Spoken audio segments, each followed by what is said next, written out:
Salam pemirsa, ketegangan di Timur Tengah kembali memuncak setelah Presiden AS ke-45, Donald Trump, melancarkan operasi militer mendadak yang secara efektif menghantam 3 fasilitas nuklir utama Iran.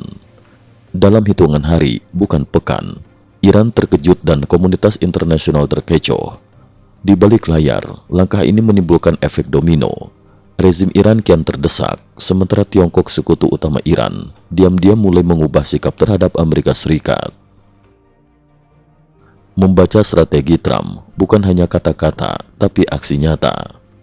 Host kanal analisis politik ternama, Chiang Feng, menyoroti bahwa banyak persepsi buruk soal Trump lebih didasarkan pada retorika publik, bukan realita di lapangan. Lihat ucapannya dan perhatikan tindakannya, ujarnya. Trump bisa saja menyebut Xi Jinping sebagai saudara, namun di balik layar ia justru melancarkan serangan penuh. Ia mendukung Taiwan lewat penjualan senjata strategis yang tak pernah dilakukan presiden sebelumnya. Dalam kasus Iran, Trump pernah berucap 2 minggu damai, tapi nyatanya hanya dalam 2 hari, B2 Amerika sudah meluluhlantakkan fasilitas nuklir Iran. Sementara itu, analis politik kawakan Chao Chang-ching menilai Trump memang piawai menggunakan strategi pembingungan. Ia sengaja membuat lawan tidak bisa membaca pola tindakannya. Hasilnya, Iran terbuai dalam ketidakpastian dan lengah saat serangan utama benar-benar terjadi. Operasi paling tertutup dalam 2 dekade. Kepala Liputan Pertahanan Fox News, Jennifer Graven, mengakui bahwa selama 18 tahun meliput Pentagon, ia belum pernah menyaksikan operasi militer AS yang dirahasiakan seketat ini. Hampir tidak ada bocoran, tidak ada tanda-tanda persiapan yang bisa ditangkap intelijen asing. Trump benar-benar menguasai seni perang. Dia tahu kapan harus berbicara dan kapan bergerak dalam diam. Serangan ini mengirimkan pesan kuat bahwa kehancuran nuklir Iran bukanlah sekadar ancaman kosong. Spekulasi dan manuver perang psikologis.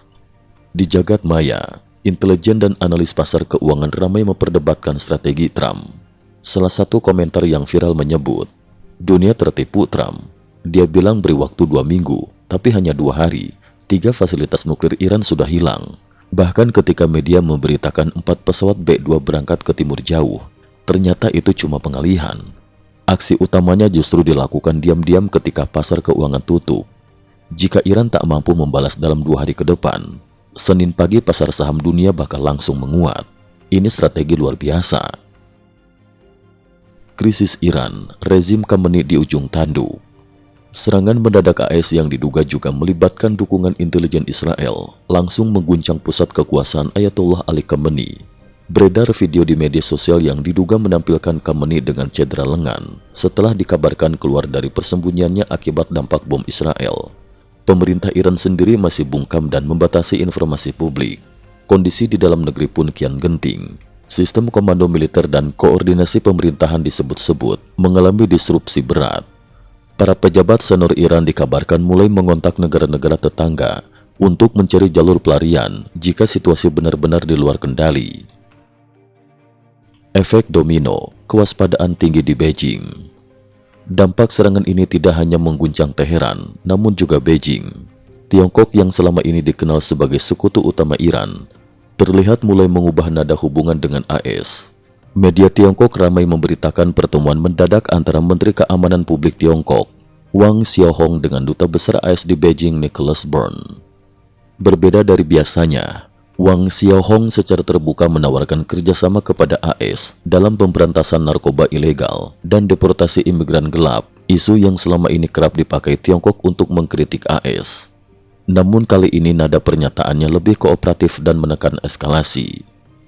Para pengamat menilai, jika membahas isu keamanan nasional, biasanya Wang Xiaohong akan menemui Menteri Keamanan Dalam Negeri AS, Alejandro Mayorkas, bukan Dubes AS. Namun dalam kondisi kali ini, Tiongkok justru memilih jalur diplomasi soft dan mengirim sinyal bahwa mereka tidak ingin membuka konflik baru saat sekutu utamanya tengah dihantam habis-habisan.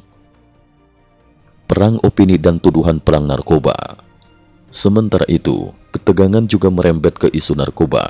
Direktur FBI AS, Christopher Wray, secara terbuka menuduh pemerintah Tiongkok sengaja membanjiri AS dengan narkoba ilegal sebagai bagian dari strategi merusak generasi muda Amerika.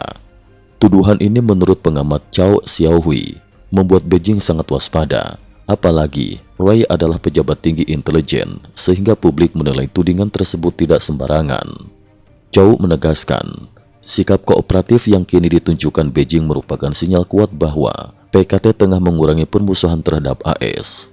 Fakta bahwa Tiongkok sekarang mau langsung bertemu duta besar AS dan menawarkan kerjasama tanpa syarat di tengah-tengah gempuran ke Iran menandakan perubahan sikap yang jelas. Namun demikian, ia menegaskan pula bahwa Washington tetap akan bersikap hati-hati. Amerika tentu tidak akan langsung percaya. Sejarah telah berkali-kali menunjukkan, jika PKT terus bermain dua muka, Washington pasti tahu langkah berikutnya terhadap rezim ini. Kesimpulan, dunia di tengah efek Trump. Dalam waktu yang sangat singkat, strategi militer kejutan Trump telah mengubah peta geopolitik Timur Tengah. Iran terperangkap di bawah tekanan Barat, dan Tiongkok mulai menunjukkan tanda-tanda mengendurkan permusuhan demi menjaga stabilitas kawasan dan kepentingannya sendiri. Sementara dunia masih menebak langkah selanjutnya, satu pelajaran kembali terulang. Di era Trump, retorika publik hanyalah lapisan luar. Aksi nyata di balik layar seringkali jauh lebih menentukan nasib dunia. Cukup sekian dulu. Terima kasih atas perhatiannya.